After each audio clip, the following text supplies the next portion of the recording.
Bueno, bienvenidos, bienvenidas a todas. Eh, Gracias por sumarse, gracias por estar. Estoy súper feliz de poder, de alguna forma, facilitar este espacio. Preguntas Honestas surgió, creo que ya desde hace un tiempo, en mi corazón, cuando empecé a involucrarme con el tema de la homosexualidad y la comunidad cristiana, cuando empezó a aparecer este tema recurrente en mis vínculos y en mis círculos más cercanos, empecé a sentir la necesidad de involucrarme de una manera activa, de aprender más acerca de una temática que desconocía.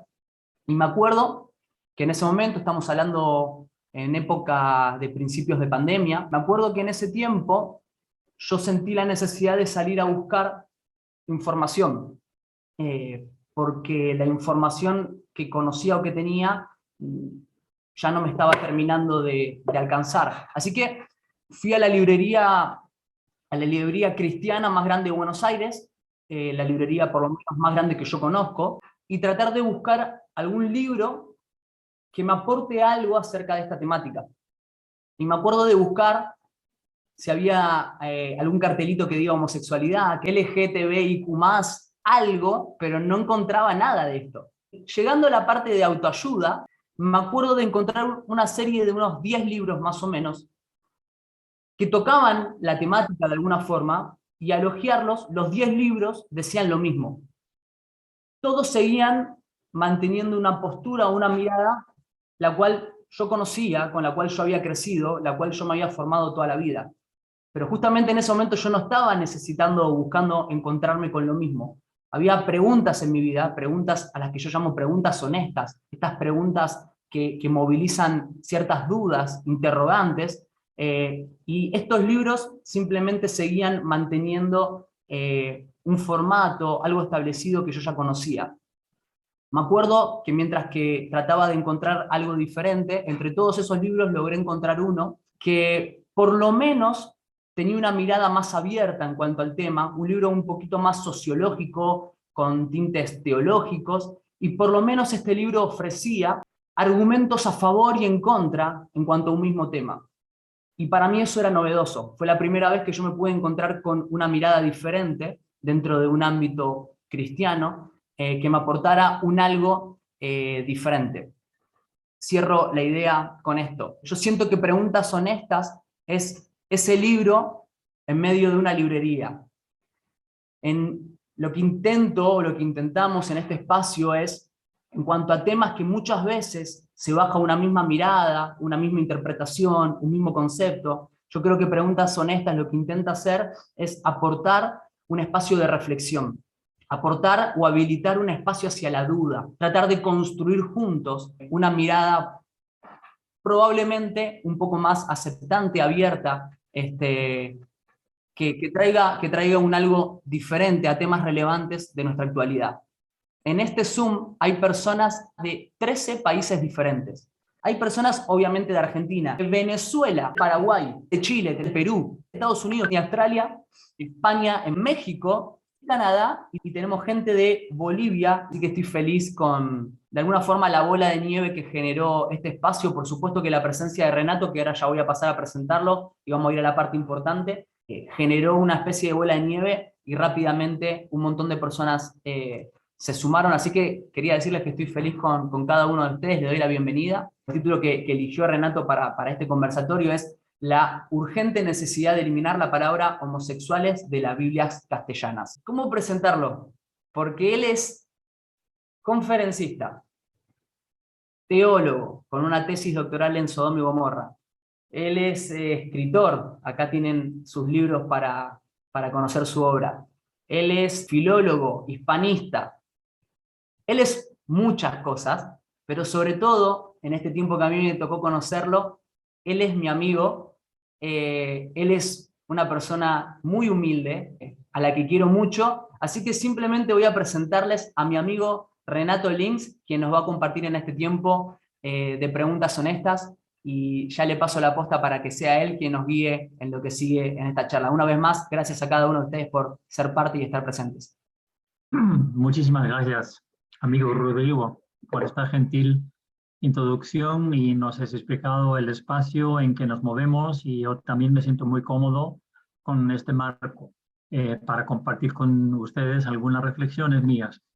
También les diré que, bueno, en primer lugar, mandarles un saludo muy cordial desde la ciudad de Malmö, así se pronuncia Malmö, en el sur de Suecia, que yo soy realmente no soy sueco, ¿verdad? De origen yo soy de Dinamarca, pero de alguna forma, y eso lo digo en plan broma, que como esta parte de Suecia perteneció antiguamente a Dinamarca, me siento a medias en mi país, como en mi casa, por así decirlo. Y además mi ciudad con la que yo me identifico más en mi país, Copenhague, la capital, está a un paso, a 40 minutos en tren. Así que realmente aquí estoy yo.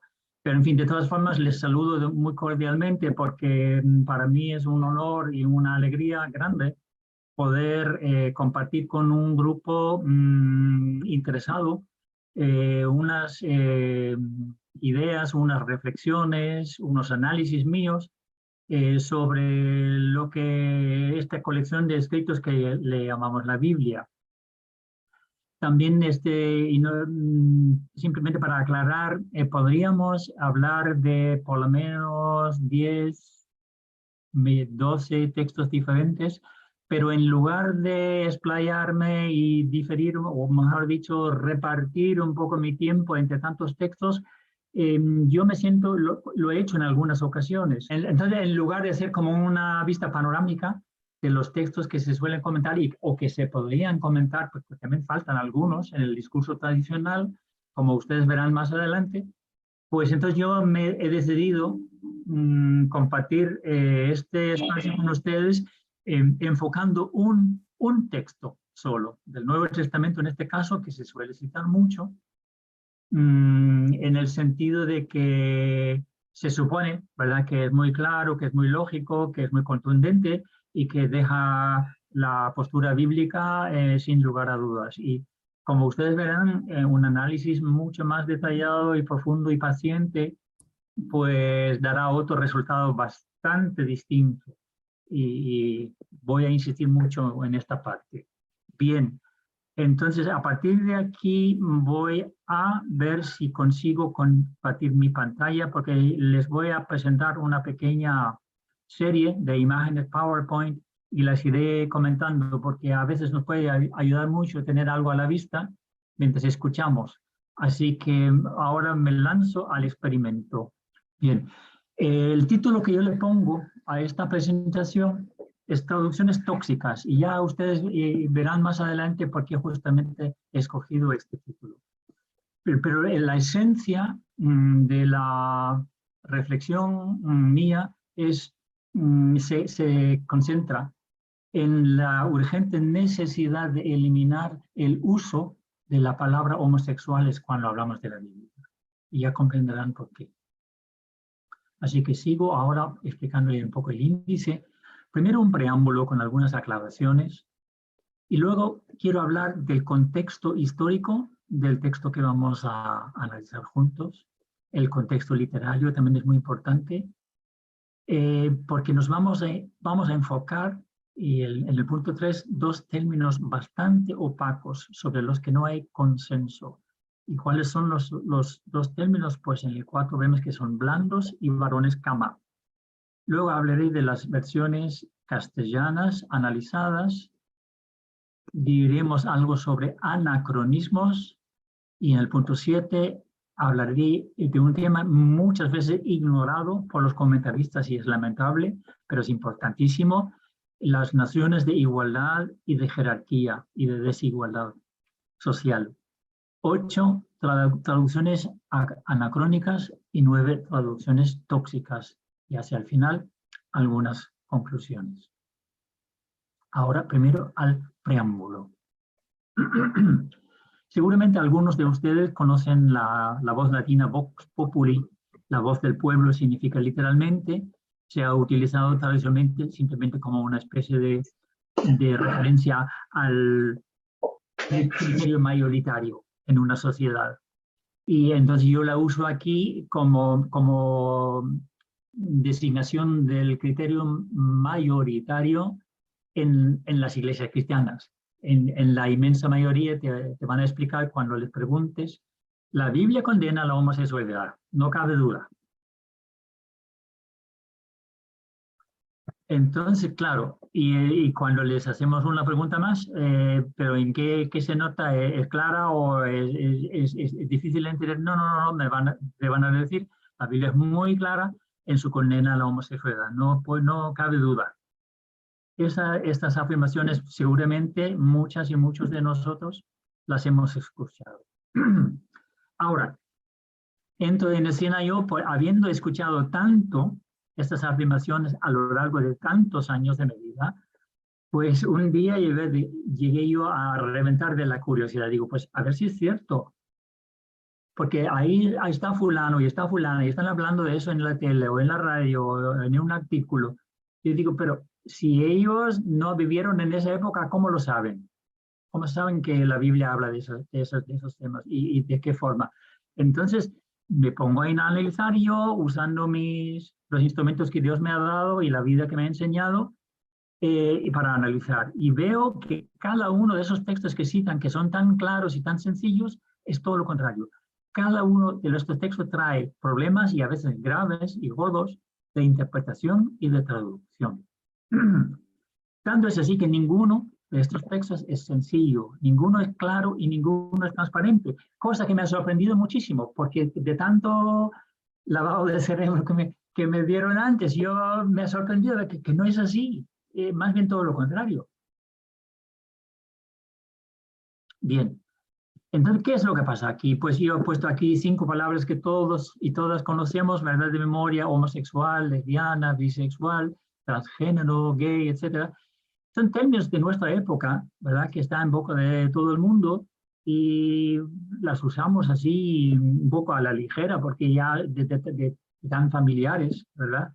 Sin embargo, en el contexto de la Biblia son anacronismos. Homosexualidad, ante todo, lesbianismo, son anacronismos. ¿Y por qué? Porque no encajan en la realidad social y cultural de la época en la que se redactaron, porque no existían términos parecidos en ese momento y la mentalidad de los tiempos era muy otra que la nuestra. Bien, como bien decía antes el amigo Rodrigo, yo he analizado y publicado 2 libros en castellano. Este es el primero que salió en el año 2011, Biblia y homosexualidad, se equivocaron los traductores, se centra en los textos del Antiguo Testamento. Y luego el segundo habla de ambos testamentos, es más cortito, más accesible por esta misma razón, y un poco menos técnico tal vez, que salió hace un año, en el 2021, Amores bíblicos bajo censura. Bien, ahora déjeme también lanzar una advertencia, pero de las buenas. A cada una de las personas que nos acompaña hoy, podemos enviar sin ningún problema una copia de esta misma presentación PowerPoint, porque si les falta, si están anotando algo y les falta un dato, de pronto, ay, ¿cómo era eso? Pues no se preocupen, les podemos mandar la copia para que vean después las imágenes con toda tranquilidad y completar sus notas si les hace falta, o para lo que se les ofrezca, simplemente repasar las imágenes y recordar un poco los temas que hemos comentado. Asimismo, no sé si se alcanza a ver bien en la pantalla de ustedes, pero está disponible un artículo en PDF que compartiría con mucho gusto. Este artículo está dedicado al tema del Levítico 18, versículo 22. Y yo le he puesto por título porque me ha emocionado mucho escribirlo. El título es El corazón al descubierto, reflexiones sobre el Levítico. Y también podemos, como les digo, facilitarles una copia del artículo sin ningún problema. Ahora, de aquí en adelante voy a entrar en la presentación propiamente dicha, pero la dedico a un amigo mío, se llama Alfredo y vive en la ciudad de Madrid, España. Él me explicó hace algunos años que cuando era joven escuchó una conversación por la radio, o creo que era por la radio, donde analizaban algo de la Biblia y sale un teólogo diciendo que en la primera carta a los Corintios los homosexuales salen condenados y no pueden pertenecer al reino de Dios. Y se asustó tanto Alfredo y que pasó a la Biblia para ver si era cierto o no y vio que la traducción que él leía decía justamente esto, y la traducción que leía era esta. En la Nueva Biblia de Jerusalén decía, no se engañen o no os engañéis, como dice la versión española, ni impuros, ni idólatras, ni adúlteros, ni afeminados, ni homosexuales, ni ladrones, ni avaros, ni borrachos, ni ultrajadores, ni explotadores, heredarán el reino de Dios. Y Alfredo me dijo, lo que le impresionó tanto era que el versículo 9 empieza con esta frase, no se engañen o no os engañéis. ¿Verdad? Eso le asustó mucho y tanto es así que dejó de leer la Biblia, porque no podía con tanto drama en su vida. Bien, y ahora yo llego entonces, hechas estas aclaraciones, estamos entrando en materia. Traducciones tóxicas, la urgente necesidad de eliminar la palabra homosexuales de la Biblia. Ahora, antes les comenté que quiero hablar del contexto. Y el contexto en cualquier momento de estudiar la Biblia es importantísimo porque cada contexto es como es. Lo que es contexto en un texto no sirve para el otro, porque la Biblia es un conglomerado de textos múltiples, de orígenes entre varias partes y de muchos escritores que han intervenido. Así que cada texto tiene su contexto. Y ahora hablar del contexto histórico de la carta a los Corintios. Un texto fuera de contexto se convierte en un pretexto. Seguramente algunas y algunos han escuchado esta frase y es importantísima, porque en nuestra vida cristiana nos exponen demasiadas veces a citas sueltas, ¿verdad? Sacadas de concepto que pueden o no aplicarse a nuestra situación, pero sacadas de contexto significa también, se convierte muy fácilmente en un pretexto para, en medio de una argumentación, ¿verdad? Acalorada, ¿verdad? Entonces usan la Biblia como arma y ahí se forma un peligro bastante grave. Ahora, la primera carta a los Corintios, hablando del contexto histórico, sabemos en qué época se redactó, el siglo I, ¿verdad? De la era común. También se sabe del lugar en que sucedió. El lugar es la ciudad de Éfeso. Y voy a poner un pequeño mapa, porque aquí tenemos un mapa de la antigua Grecia, ¿verdad? Y si ustedes miran hacia el lado derecho de la pantalla, ven la isla de Samos, ¿verdad? Y junto a la isla de Samos está la ciudad de Éfeso, en Asia Menor, ¿verdad? Éfeso. Se sabe que la carta a los Corintios se redactó en Éfeso. Y entonces, ¿cómo se veía en aquel entonces el mundo? Pues para la gente que vivía en la cuenca del Mediterráneo, el mundo era esto, el Imperio Romano, ¿verdad? Y vemos que el Imperio Romano en aquel momento era extenso, ¿verdad? Se extendía desde la Gran Bretaña en el norte hasta Egipto en el sur, desde la península ibérica en occidente hasta Mesopotamia y Armenia en oriente. O sea, para la gente de entonces era enorme.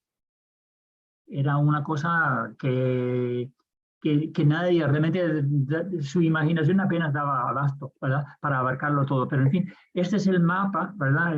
Un poco esquemático que tenemos de esta época. Y vemos cómo Grecia se ubica prácticamente en el centro del Imperio Romano. Roma imperial. He puesto esta imagen de la capital del imperio, Roma imperial, ¿no?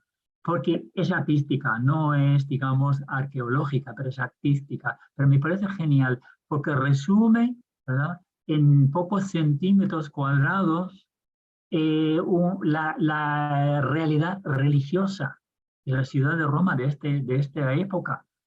Fíjense ustedes en la cantidad de templos.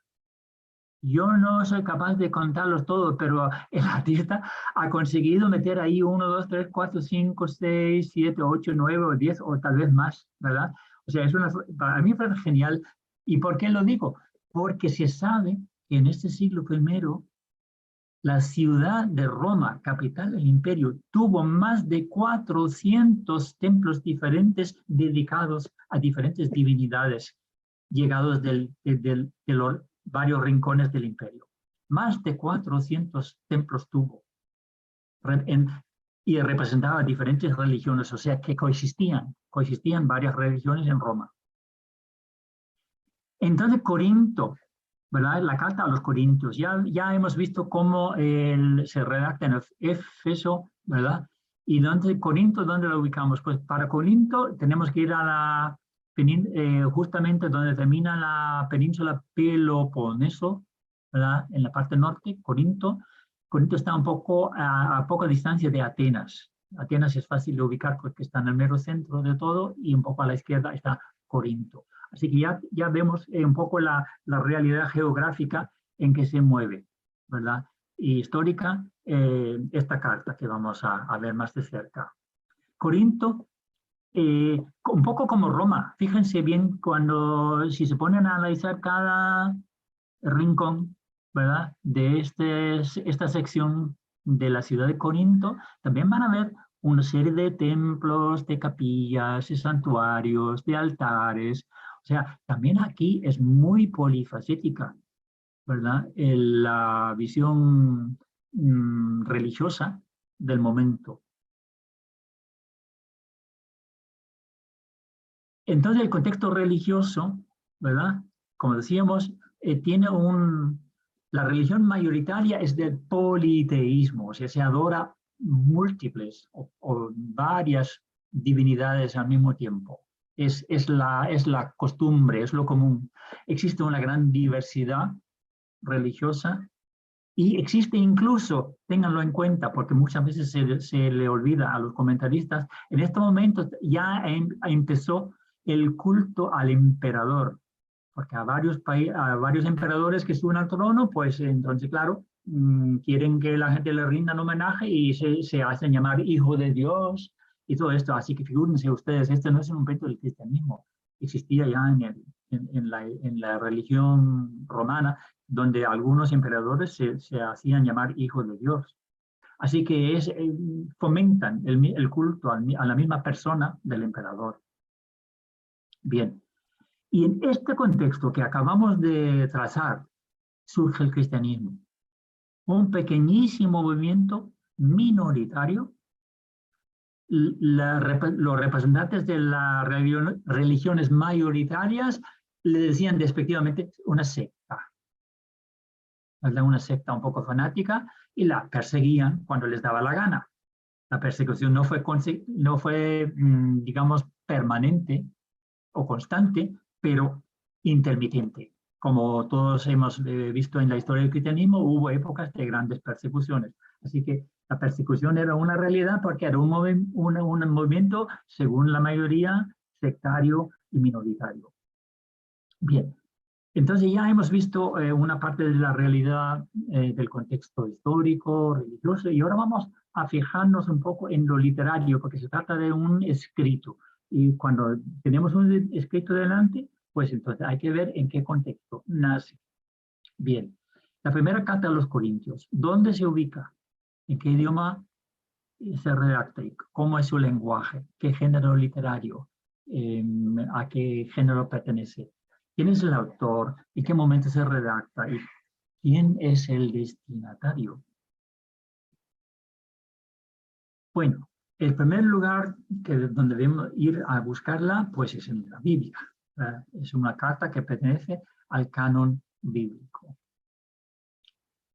¿En qué parte de la Biblia? Pues está en el llamado Nuevo Testamento. Yo prefiero llamarlo el Testamento griego, debido al idioma en que se redactó. Entonces sabemos que estamos ante un texto que se redactó en el idioma griego. No es el griego clásico, sino en la variante llamada koiné, que era el griego helenístico, que se hablaba y se escribía en épocas del del siglo I. El autor es conocido. Aquí estamos un poco de enhorabuena porque en algunas partes de la Biblia no se sabe quién es el autor, pero esta es una de las cartas auténticas redactadas por el apóstol Pablo.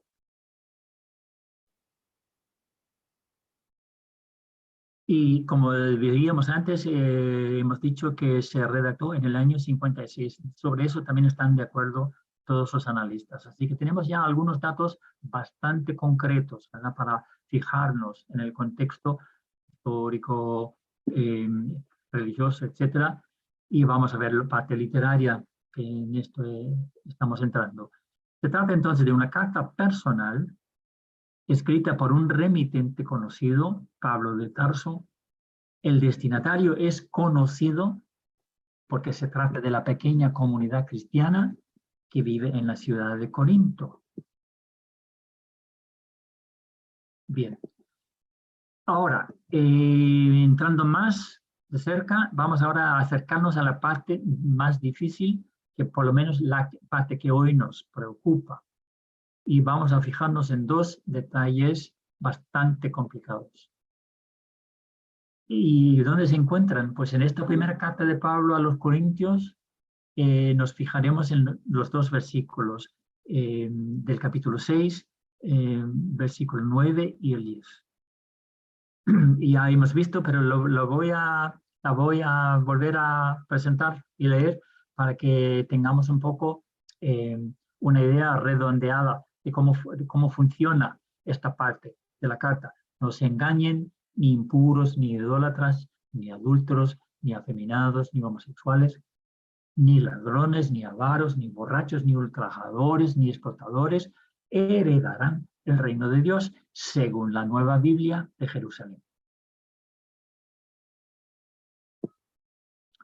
El estilo literario de estos versículos tiene nombre, porque no solamente recurre a este estilo Pablo de Tarso, sino también otros escritores de su época. Y se le llaman catálogo de vicios. Gente impresentable, indeseable, ¿verdad? Catálogo de vicios.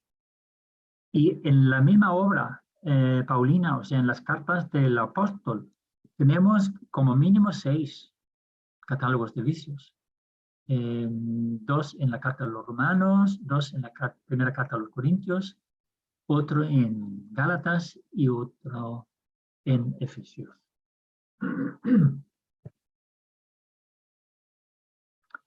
Y como les decía, es un género muy frecuente en la literatura helenística. Por ejemplo, el filósofo Filón de Alejandría recurre a este estilo de colocar un tema en plan catálogo de vicios más de 100 veces en las obras de Filón. Y Filón es contemporáneo de Pablo de Tarso. Bien, ahora vuelvo al texto que vamos a estudiar. Y ahora he puesto en rojo las dos palabras que más nos preocupan. ¿Y por qué nos preocupan más? Pues ya le van a ver. No se engañen, ni impuros, ni idólatras, ni adúlteros, ni afeminados, ni homosexuales.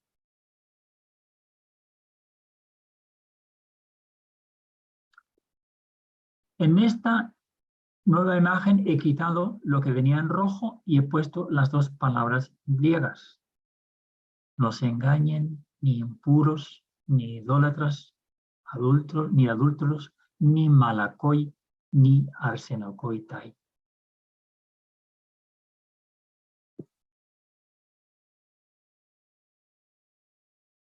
Y aquí les va una traducción literal de estas dos palabras que quité, que puse el griego y ahora una traducción nueva, pero mucho más literal, aunque parezca rara, extraña, esto es lo que veo, ¿verdad?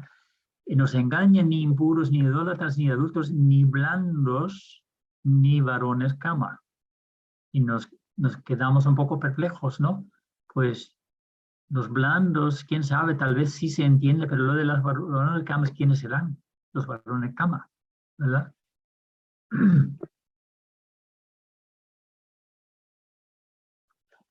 Y como pueden entender, justamente por esta duda que nos siembran esos dos términos, hay mucho debate. Aquí les suelto una pila de nombres, ¿verdad?, de comentaristas, analistas, biblistas del mundo anglosajón. Yo también participo. Y no ha terminado porque todavía no hemos visto el final del camino. Para que ustedes me entiendan, sigue habiendo bastante duda en este versículo. Entonces, ¿qué pasa con estas dos palabras que les acabo de señalar? Los blandos y los varones cama, ¿verdad? Pues hay que dedicarle un poco más de tiempo para ver si podemos acercarnos un poquito más a su significado. Como les decía, en griego las dos palabras se ven así, malakoi y arsenokoitai. Primero malakoi. Pues según la gramática griega podemos establecer que se trata de un sustantivo en plural, ¿verdad? O sea, no es singular sino plural, y que este grupo a que se refiere pertenece al género masculino. Hasta ahí vamos bien, porque solamente un conocimiento somero de la gramática griega nos permite llegar hasta ahí. Entonces, ¿cómo traducirla? Pues sí, la traducción directa más sencilla es blandos. Y según el contexto, también en la literatura de la época, podría significar como delicados, suaves, flojos, débiles, algo por el estilo. Pero todavía, digamos, hay un marco de lo blando, ¿verdad?, que más o menos permite unir a estos términos. O sea, ninguno se aparta de forma radical de los demás. Este es el grupo. Pero yo pondría como, digamos, como título del grupo blandos, porque blandos es como el significado más literal. Se trata entonces de una palabra común. El significado es relativamente claro. Existen traducciones diversas. Y conste que en la primera carta a los Corintios no hay consenso actualmente entre los biblistas. Hay diferentes propuestas, diferentes perspectivas, criterios, y el debate, como les digo, es intermitente porque cada año o cada 2 años aparece un artículo nuevo con otra perspectiva que antes no se ha aplicado. Entonces, claro, resurge pues el debate de antes y de pronto pues se arma todo si no conflictividad, pero por se renueva el interés, ¿verdad? Y otra vez pues empiezan a opinar y debatir, etc. O sea, es un término de esos que no hemos visto el final del camino. ¿Y qué pasa con la otra palabra, arsenokoitai? Pues también podemos determinar bastante pronto, gracias a la gramática del griego, que se trata de un sustantivo en plural y que pertenece al género masculino. Un grupo de varones. Y en este caso no es tan sencilla como la otra. ¿Y por qué lo digo? Porque arsenokoitai realmente se compone de 2 elementos. El primer elemento es arsen, que significa varón o macho, y la segunda parte viene de koité, que significa cama o lecho. O sea, hay algo de varón y hay algo de lecho aquí, ¿no?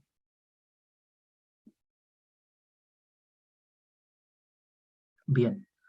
Y en este caso estamos bastante más, con más dificultades encima que en el caso anterior, porque se trata de una palabra inusual, que no se usa en ningún documento anterior a Pablo de Tarso. Entonces, claro, eso nos deja bastante mal parados, porque por lo menos si existiera 3 o 4 documentos anteriores a él, podemos recurrir a cada uno y poco a poco sacar de esos contextos, ya entendemos qué significa, pero no hay nada anterior a Pablo, así que es una palabra inusual, es un neologismo. Incluso hay quienes piensan que él la inventó,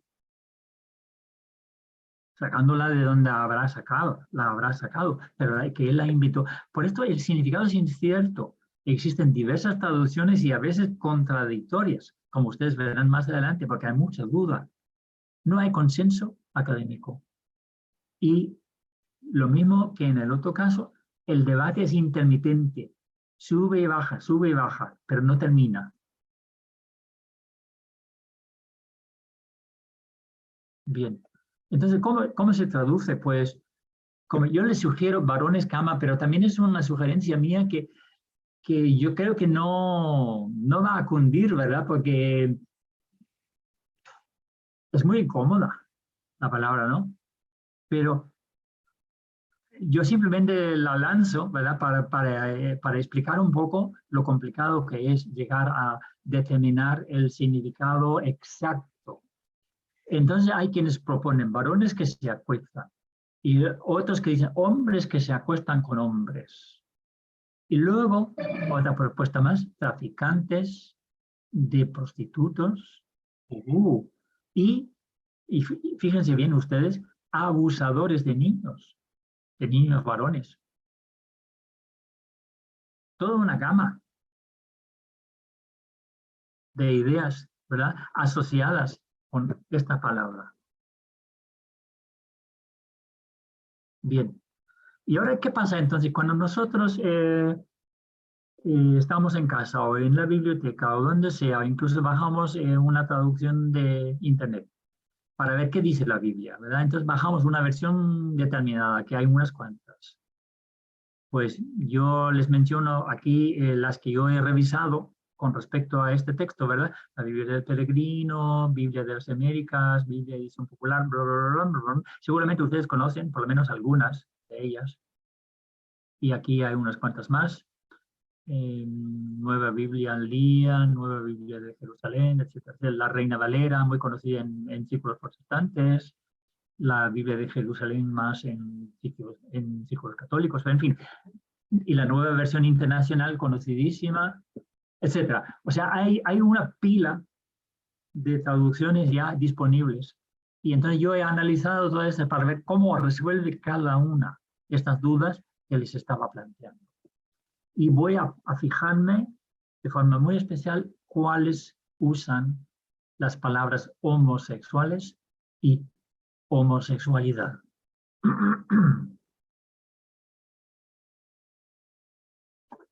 Ahora, primero miremos lo que dicen las versiones castellanas sobre la palabra blandos, malakoi. Algunas, todo un grupo grande, ¿verdad? Usan una sola palabra y dicen, en este caso, afeminados. Bueno, y dos versiones proponen sodomitas. Y una sola, prostitutos. Ya vemos aquí bastante diversidad. No se ponen muy de acuerdo los traductores entre estas diferentes versiones. Por ejemplo, la palabra sodomitas existe en griego, pero no figura en esta carta. Existe en griego. En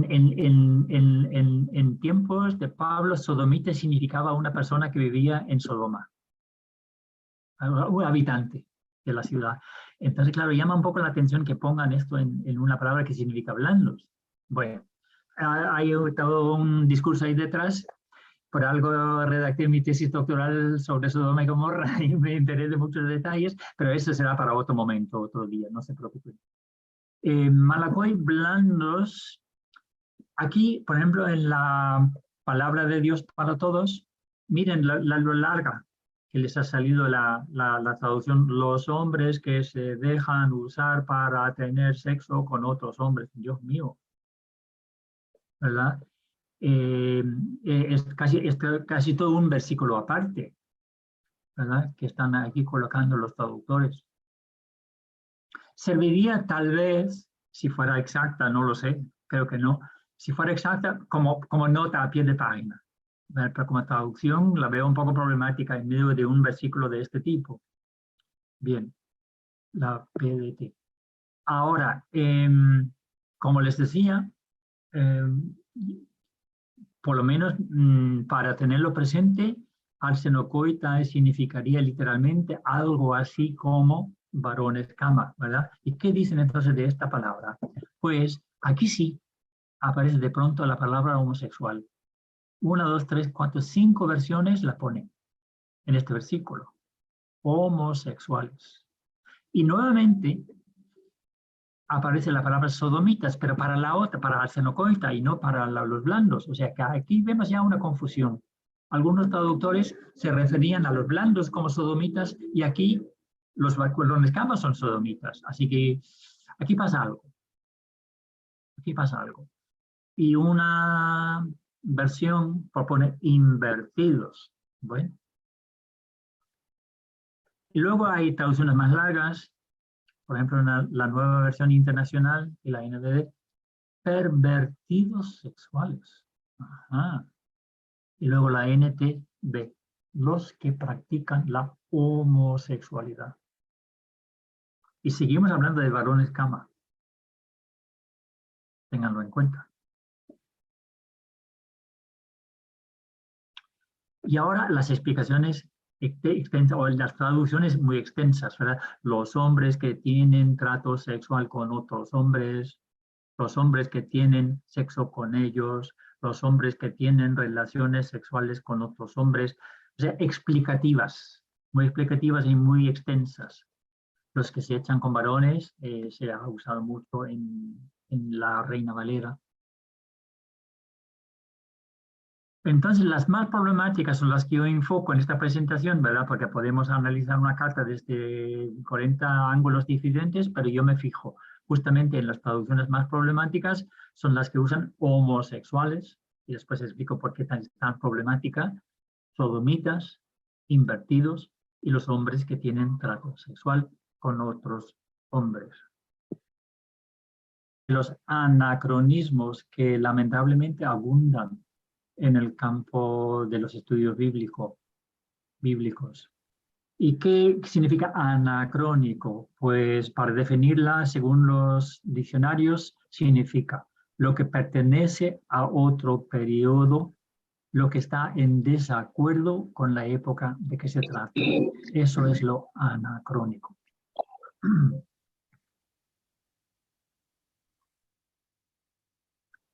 Entonces, quiero enfocar desde este punto, desde esta perspectiva, la palabra homosexual. ¿Cuándo realmente nace la palabra? ¿Qué edad tiene? Pues revisando los anales de la historia, veremos que la palabra homosexual nace en el siglo XIX. El año concreto es 1869. El autor es conocido, Karl Maria Benker, que modificó después su apellido para Kerpenny, de origen austrohúngaro, y se trata de un neologismo, o sea, no existía antes. Y es un neologismo híbrido, porque ¿cómo lo compuso? Pues tomando la parte homo, de la primera mitad, la tomó del griego. Homoios significa el mismo, y sexual lo tomó del latín sexus, que significa sexo, o sea, del mismo sexo, es lo que significa, y nada más. Pero es, de todas formas, un término híbrido, ¿verdad? Un neologismo total. Entonces, esto dio lugar a otros términos, digamos, análogos o paralelos, ¿verdad? Y hoy están de moda y conocidos por todas las personas de aquí nos reunimos: homosexual, heterosexual, bisexual, transgénero, etc. Tomó su origen, ¿verdad? En el siglo XIX. Una cosa muy importante. A la hora de decir homosexual, heterosexual, bisexual, podemos referirnos a una persona de cualquiera de los dos sexos más reconocidos, por decirlo, o sea, hombre o mujer, ¿verdad? Tanto un hombre como una mujer puede ser heterosexual, homosexual o bisexual. O sea, estos términos se refieren a personas de ambos géneros. Esto es pero muy importante tenerlo en cuenta, porque tenemos aquí dos palabras en la carta griega redactada por el apóstol Pablo, que se refiere a dos grupos masculinos. O sea, no entra en esta ecuación ninguna mujer. Y si homosexual se refiere a ambos géneros y no tiene equivalentes ni en hebreo y en griego, pues nos estamos detectando aquí un problema bastante grave, ¿verdad? Porque si tenemos un texto donde figura la palabra homosexual y en el griego no existe, pues entonces, ¿qué pasa? Lo que pasa es que ni homosexual, ni heterosexual, ni bisexual tienen equivalentes en griego del apóstol Pablo, ni en hebreo. O sea, en ninguno de los dos testamentos bíblicos tiene cabida, porque no hay ningún término que se ajuste al significado de estos términos. Y son prácticamente intransferibles e intraducibles. O sea, no podemos tomar palabras como homosexual, heterosexual, bisexual, etc., y traducirlos hacia atrás, hacia el griego de esa época o hacia el hebreo más antiguo todavía. No se puede hacer porque no hay ningún término ahí que los acoja con el mismo significado. Por eso le llamamos en lingüística que son intransferibles y yo añadiría intraducibles. Aquí he puesto muy arriba la palabra homosexualidad y muy abajo la primera carta a los Corintios. La separa una distancia de 1800 años en el tiempo.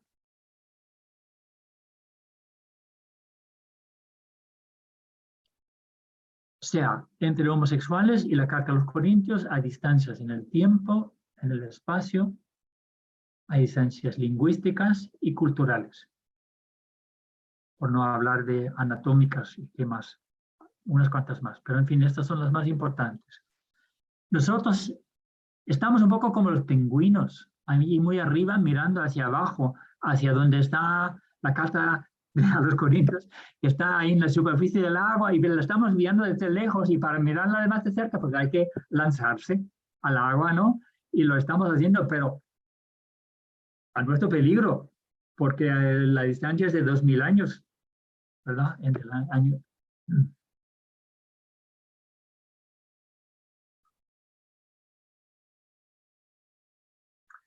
Y ahora una pequeña anotación, digamos, sociocultural,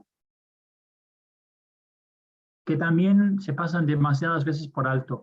Y no es que yo quiera, ¿cómo se llama esto?, criticar excesivamente a los comentaristas y los traductores y tal, pero el caso es que muchos de ellos tienen formación teológica que puede ser buena, pero a veces les faltan otras disciplinas como sociología, historia, lingüística, etc. Y entonces, claro, se les escapan algunos detalles en el estudio bíblico. Y entonces el tema de la igualdad y la jerarquía para mí es primordial. Vamos a ver, por lo menos en Europa, y calculo que tienen en Argentina y seguramente en bastantes países de América Latina y de otras latitudes, el ideal para la convivencia entre las personas es que se base en la igualdad de condiciones y de derechos y de obligaciones. Por ejemplo, en el matrimonio, en muchos códigos civiles de nuestro tiempo, el matrimonio se define, ¿verdad?, como una relación equitativa entre dos partes, ¿verdad?, que se unen en igualdad de condiciones y derechos y no sé qué. O sea, la igualdad forma parte de la filosofía para la convivencia de nuestro tiempo. En la antigüedad es todo al revés. Allí, en aquel momento, se pensaba que lo importante es que haya desigualdad entre las diferentes clases sociales. La desigualdad incluso les parece instituida divinamente en algunos casos. O sea, aquí tenemos ya una diferencia enorme entre nuestro tiempo y la antigüedad, ¿no? Y tanto es así que si analizamos la pirámide social del mundo antiguo, veremos que muy arriba está el monarca, que el emperador, el rey, el faraón, y sus súbditos, ¿verdad?, que se dividen en estratos. inferiores, el amo, ¿verdad?, muy superior a sus esclavos, que son su propiedad. Lo masculino vale mucho más que lo femenino. El esposo tiene muchos más derechos que su esposa, que en algunos casos es propiedad suya. Los padres mandan muchísimo más que sus hijos, que también les pertenecen en propiedad. Las personas mayores cuentan más que las menores, o sea, en la opinión de las personas mayores se escucha mucho más que las menores, que no se les tiene en cuenta en muchos casos. O sea, una sociedad jerárquica a todos los niveles. Es lo que vemos en casi todo el mundo antiguo. Entonces, cuando aplicamos esta perspectiva a las relaciones interpersonales, y yo me voy a fijar ahora, porque hemos hablado de homosexuales, y me voy a fijar en las relaciones íntimas entre varones. Y entonces tenemos la jerarquía, en algunos casos, donde el amo se aprovecha sexualmente de sus esclavos, también de sus esclavos varones, porque tiene derecho, y nadie se lo va a cuestionar. La pederastia, muy común en algunos círculos, en la antigua Roma y la antigua Grecia, en la relación entre un varón adulto y un varón adolescente, casi la forma más común. Y la prostitución, también muchos analistas no se dan cuenta que la prostitución era inmensa en tiempos de Pablo. Todas las ciudades importantes tenían por lo menos un prostíbulo, y en algunos casos varios, si no más. La prostitución era un negocio muy jugoso, y en determinadas épocas los dueños de los burdeles pagaban impuestos, porque era una fuente de ingresos. O sea, este es el panorama en que se mueve la carta a los Corintios. Y he puesto aquí una imagen un poco anterior al apóstol, ¿verdad?, porque se remonta a la época clásica de Grecia, pero para que tengan idea un poco cómo fue en su momento o cómo se veía la pederastia. En la antigua Grecia, aquí tenemos dos parejas de varones, ¿verdad? Y si se fijan bien, la pareja a la izquierda le falta el vino, se les acabó el vino en la copa y están tratando de llamarle la atención a algún esclavo que llegue, o sea, es la pederastia típica de la aristocracia griega, ¿no? Algún esclavo que se acerque para llenarles la copa, y la otra pareja a la derecha sí tiene la copa llena, porque la dejan ahí tranquila y pueden dedicarse a estar íntimos, ¿verdad? Y se miran de forma, hoy diríamos, romántica, ¿verdad? Están en una actitud muy íntima y muy romántica. Esa es la pederastia, o una visión de la pederastia clásica.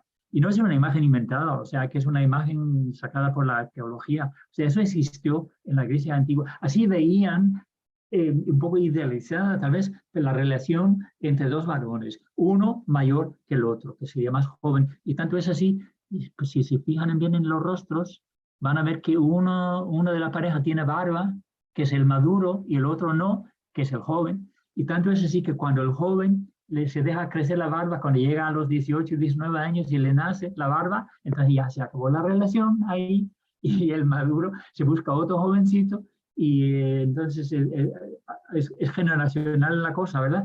Pero en fin, esto es lo típico, es lo típico de una relación homosexual en el mundo antiguo, es la pederastia. Bien. Entonces, como yo les digo, las relaciones entre las personas del mismo sexo responden a la pirámide jerárquica que antes vimos, ¿verdad? En el siglo I, jerarquía. Varón maduro, varón muy joven. En el siglo XXI, pues es la igualdad, ¿verdad?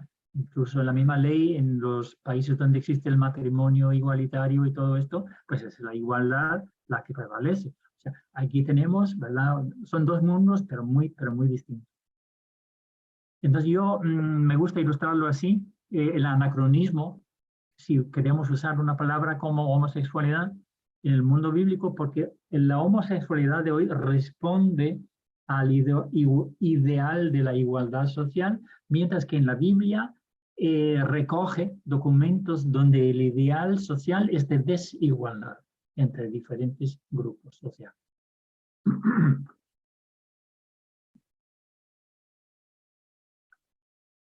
Y en lingüística se habla a veces de la transferencia ilegítima. Y esta ocurre cuando se insertan términos bien definidos de una cultura determinada en otra cultura muy distinta.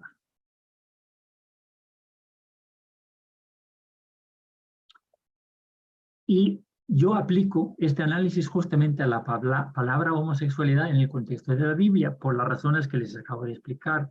Aquí tenemos un caso flagrante de transferencia ilegítima, porque la palabra homosexual responde a la época moderna y la Biblia pertenece al mundo antiguo. Entonces, hay traducciones anacrónicas en nuestro tiempo. Pues vamos a ver un poco lo que deja analizar aquí. Entre las 15 versiones castellanas que yo he analizado, ¿verdad?, desde este punto de vista, 6 usan homosexuales en la carta a los Corintios, una la palabra homosexualidad. Y esto arroja un porcentaje del 47%. O sea, casi la mitad de las Biblias que leemos hoy usan esa palabra homosexuales, aunque no realmente no pertenece al mundo de la Biblia, la insertan prácticamente en un contexto muy diferente donde no pertenece.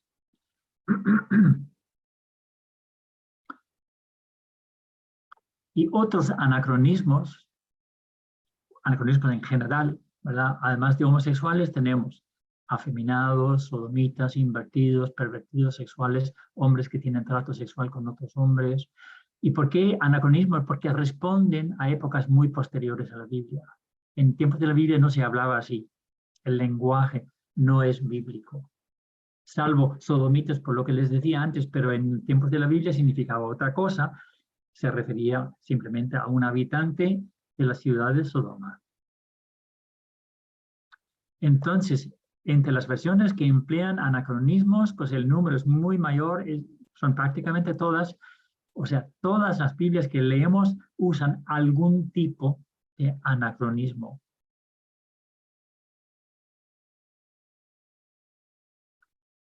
Tóxicas, traducciones tóxicas. ¿A qué me refiero con esto? Pues vamos viéndolo. Tóxico, ¿qué significa? Según los diccionarios, lo que contiene veneno o produce envenenamiento, lo que es dañino o perjudicial.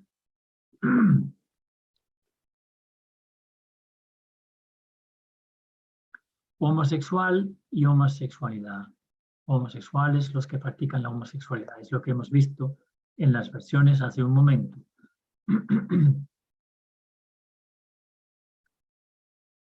Y las más extensas, los que se echan con varones, etcétera, etcétera, etcétera.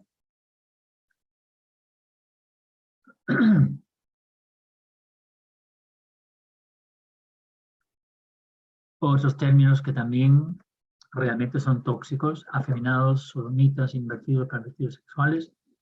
El total tóxico es el 100%, porque en cada una de las versiones aparecen términos, aparece lenguaje que realmente no encaja en un texto bíblico y más bien puede interpretarse y se interpreta en muchos casos de forma muy negativa para determinadas personas de hoy. Por eso yo le llamo tóxico, lo que afecta negativamente a una persona, aunque no sea la aludida en el texto original. Porque estos anacronismos, ese lenguaje, es tóxico porque hace daño, genera hostilidad anti-LGTBIQ+, y mucha, como todas y todos sabemos, crea conflictos en las iglesias y fomentan la discriminación y la persecución en muchas partes.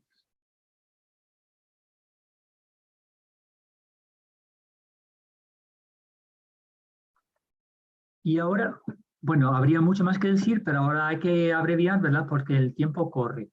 Unas conclusiones. Primero, las versiones castellanas desaciertan al traducir malakoi y arsenokoitai. Prácticamente todas.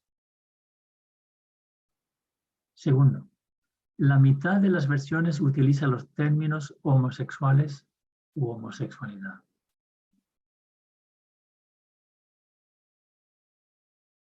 Tercero, el uso de homosexuales y homosexualidad es anacrónico y tóxico. Cuarta, millones de lectores de la Biblia se acostumbran a la presencia de términos anacrónicos y tóxicos.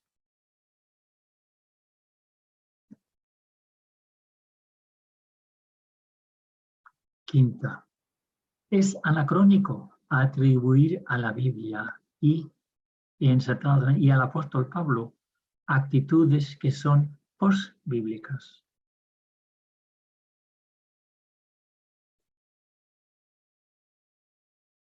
Sexta, las versiones de hoy generan hostilidad y discriminación en contra de las personas LGTBIQ+.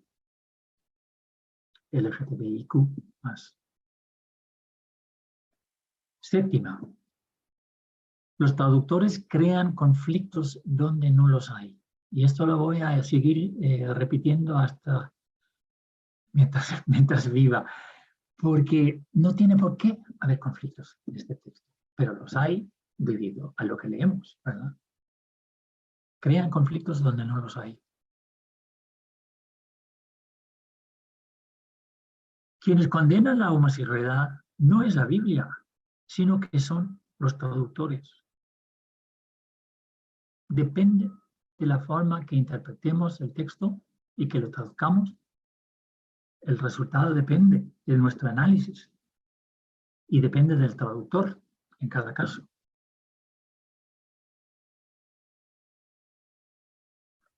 Novena, los traductores deben con urgencia eliminar el uso de la palabra homosexuales, porque como hemos visto no pertenece al mundo de la Biblia y no encaja, no se ajusta. Décima, y esto es importante y lo he dicho muchas veces y lo seguiré diciendo muchas veces, los traductores sí, muchos de ellos son personas ocupadas, como cada uno de nosotros, que tienen su profesión, tienen sus cometidos, tienen sus obligaciones, sus compromisos, por supuesto que sí, y a veces forman parte de una comisión que va a traducir la Biblia o revisarla y tienen un plazo límite para entregar, ¿verdad?, su comentario o su revisión y pumba, cae el plazo y mandan su documento y muchos de ellos no dicen que no tienen tiempo para actualizarse, pero a mí me parece fatal porque lo que yo les estoy comentando no me lo invento yo en el año 2022, sino que yo me baso en todo, en lo que yo vengo investigando hace 20 años y muchos colegas míos también aportan. Para cada uno a su manera aporta su grano de arena y hay artículos, hay libros, están los míos y están otros también. Entonces es una lástima grave y muy grande que los traductores no se actualicen leyendo lo que sale para mejorar la calidad de su trabajo, para evitar caer en lo anacrónico y caer en lo tóxico, ¿verdad? Por esto yo digo, deben actualizarse, por favor, porque para eso se escriben los artículos, no para que los archiven, no para que los estudien y porque los apliquen. Y ahí hay un tema muy gordo, muy grave, porque algunos traductores también son los que dependen muchas veces de sus diccionarios, ¿verdad? Que a lo mejor se publicaron hace 20, 30 o 50 años o más. Uno que se publicó hace un siglo y lo siguen utilizando. Entonces, claro, esos diccionarios responden a otra época también, que a lo mejor contenía prejuicios y qué sé yo, y siguen repitiendo estos problemas, ¿verdad?, que estamos viendo. Entonces, en resumidas cuentas, por favor, traductores, si ustedes conocen alguno, pásenle la invitación de mi parte, por favor, actualícense en las investigaciones de académicas recientes, lean los artículos, lean los libros, participen en el debate, por favor. Y con esto llego al fin de mi presentación, traducciones tóxicas, la urgente necesidad de eliminar la palabra homosexuales de la Biblia. Y les agradezco mucho su amable atención. Para mí ha sido un placer y un privilegio poderles hablar de este tema. Renato, me surge hacerte una pregunta que es con esto referido al final y esta explicación clara de los errores de traducción, Sí. con argumentos. ¿Por qué cree que los traductores eligieron la palabra homosexual, homosexuales, homosexualidad? Mira, es una muy buena pregunta y además muy importante, ¿no? Porque podemos preguntar por qué de repente surge esta palabra si es tan moderna. Pues no aparece, y eso es muy curioso cuando nos ponemos a investigar, no aparece en ninguna Biblia antes del año 1946. O sea, la palabra misma nace en el siglo XIX. Aparece en la primera traducción de la Biblia a mediados del siglo XX, o sea, casi 100 años después. Y luego, a partir de ahí, otros traductores se dan cuenta, mira, ellos usaron esa palabra y se está poniendo de moda en los años 40 la palabra homosexual, y entonces, claro, los traductores toman nota, menos mal, ya tenemos el problema resuelto. Este versículo, ¿verdad? Homosexuales, sí, claro, antes no sabíamos, pero ahora sí, gracias, ¿verdad? Es casi como un suspiro de alivio entre los traductores. Ya tenemos la solución de este enigma que les expliqué antes, que no se sabía exactamente qué cosa era. Sin embargo, no sé, otro detalle, no tengo muy claro todavía exactamente en qué año aparece en la primera traducción al castellano. No lo sé. Creo que es por la década del 80.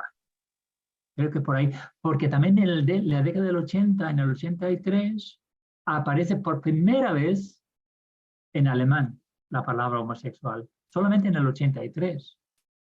O sea, y en 1946 es en Estados Unidos, la versión revisada, que la usa por primera vez, y a partir de ahí se populariza el uso, ¿verdad? Pero es curiosísimo, como ya vemos que es un neologismo y de uso muy moderno y a 2000 años de distancia, ¿verdad? O sea que plantea 1000 problemas la presencia de esta palabra en la Biblia. Y teniendo en cuenta esto que dice, y es un poquito una pregunta que leí ahí de alguna forma en el chat, bien quedó claro que las traducciones son erróneas, por lo menos desde su óptica argumentada. ¿Qué cree usted, atravesado una vez más por una traducción correcta o literal, que quería decir Pablo en ese pasaje? Sí, pues yo francamente no lo sé, porque como no tenemos todos los datos, ¿verdad?, que él disponía, y como no tenemos, como les decía, ningún dato anterior a él que nos lo explique tampoco, entonces pues estamos un poco a oscuras. Pero lo interesante, como yo he revisado históricamente las traducciones anteriores, porque cada época ha tenido un poco su propia óptica. La nuestra se habla de homosexuales, pero antes no. Por ejemplo, me interesó muchísimo el dato de Martín Lutero, porque él se hizo famoso por varias razones, ¿verdad? Pero una de las cosas que lo lanzó a la fama y de la noche a la mañana fue sacar una versión alemana de la Biblia traducida por él mismo. ¿Y qué dice él en el siglo XVI? ¿Qué dice él de este versículo? Entonces, los varones cama, que algunos traducen como homosexuales, él pone abusadores de niños. O sea, en la época de Lutero se pensaba que eran pedófilos, ¿verdad? Los adultos que se interesan eróticamente, excesiva y eróticamente por los niños menores. Entonces, eso es Lutero, pero después se ha olvidado esa parte, ¿verdad? Pero Lutero tiene cierto punto de razón en el sentido que se habla de varones, ¿verdad? Son varones, ¿verdad?, los que actúan. Entonces, bien podría ser, no, yo no lo sé, pero bien podría ser, pero por lo menos yo lo tengo en cuenta, la traducción de Lutero, a la hora de analizar el texto, porque dice, como no sabemos exactamente, pues necesitamos todos los datos disponibles, ¿verdad? Para por lo menos formarnos una idea propia, ¿no? Lo menos probable es que signifique homosexuales como se usa, tal y como se usa hoy la palabra, porque no responde a la estructura, a la cultura social, la jerárquica de ese tiempo, ¿verdad? Estoy viendo que quieren hacer preguntas, van a tener su espacio. En este momento voy a cerrar la grabación para que este sea un momento de mayor intimidad y voy a hacer un cierre agradeciéndole a Renato por su exposición, por su tiempo, por su calidez y por tanta claridad. Gracias por este espacio y cerramos la grabación de Preguntas Honestas.